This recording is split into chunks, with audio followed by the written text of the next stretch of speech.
I finally found a skeletonized watch that I could wear despite my hairy ass arms. Hey guys, welcome to the channel. My name is Alex and today we're going to talk about two watches from the Nebula collection from the watchmaker Arnold Son.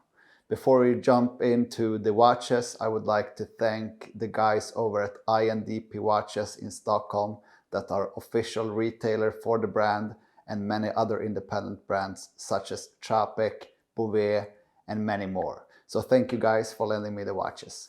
The brand Arnold Son was established back in 1764 by the British watchmaker John Arnold. He supplied the Royal British Navy with marine chronometers. I won't talk too much about the history, but the brand vanished sometime in the mid-1800s and was revived back in 1995. And the brand Arnold Son is quite famous for their use of oversized moon phase displays such their Perpetual Moon series, but also recently for their Luna Magna series that feature the largest 3D moon phase in a wristwatch made yet to date.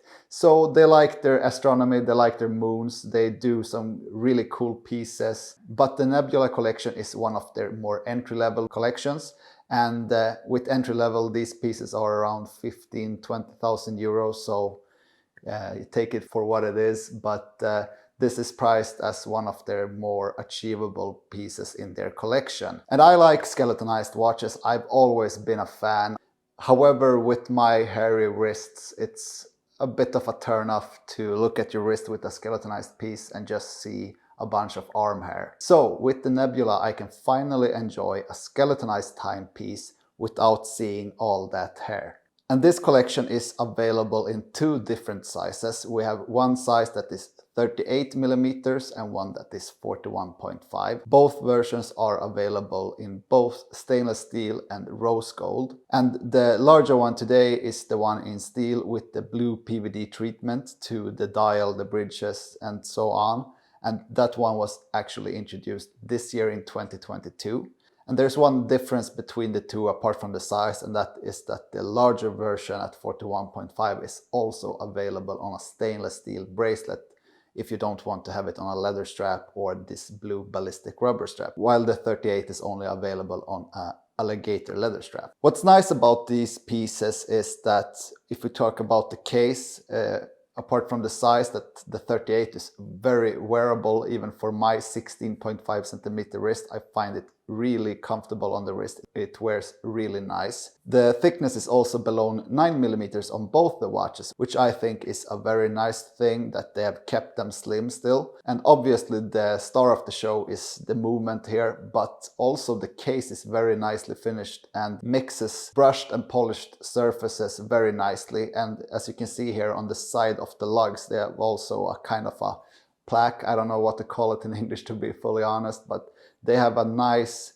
like break between the lugs and the case in terms of that brushed part of the lugs. It's a really nicely finished case, I must say. So when it comes to the movement, the caliber is of course an in-house caliber. It's a manual winding movement with two mainspring barrels, and it has a power reserve of 90 hours. It's essentially the same movement. The only difference is basically the color of the movement. So for the rose gold version, it's more black, anthracite gray, and of course the blue one is blue, as you can see, and it's treated with PVD. What I really like about this movement is the symmetry of the movement. It looks super good and it's finished to a very nice degree with all the chamfers, the mirror polished screws and so on. So you can sit and just admire this movement for hours and hours. And that is something I really enjoy about this watch. So price-wise, as I briefly mentioned before, for the steel versions, they are around 15,000–20,000 euro. It depends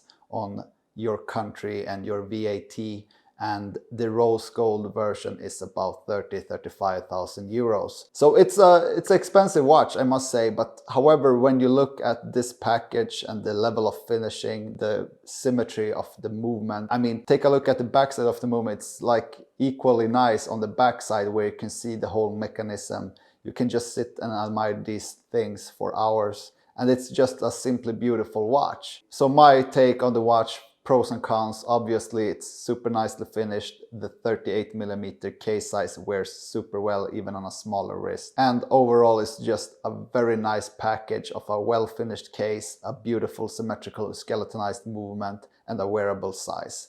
And on the downside, it's the 30-meter water resistance. It doesn't really make this such a great daily wearer. The 30-meter water resistance is not a huge deal breaker for me personally, but I know many people would have had an easier time to sleep at night with a 50-meter water resistance, for instance. Also, sometimes it can be a bit tricky to read the time given the skeletonized dial and movement, but also the hands are not so much contrasting to the movement parts, so that can be a tricky thing sometimes. But overall, I must say I really enjoy this watch, and recently the more independent watches I've been getting my hands on, I really want to add something independent to the collection.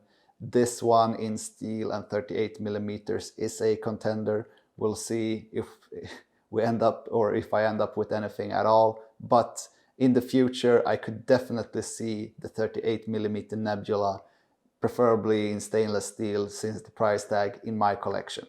So guys, that's it for today. I hope you enjoyed this video. Let me know what you think about the brand Arnold & Son and also the Nebula collection in particular in the comments. I hope you enjoyed, and if you did, please hit the thumbs up, like, subscribe, share this video, and I'll see you guys next time.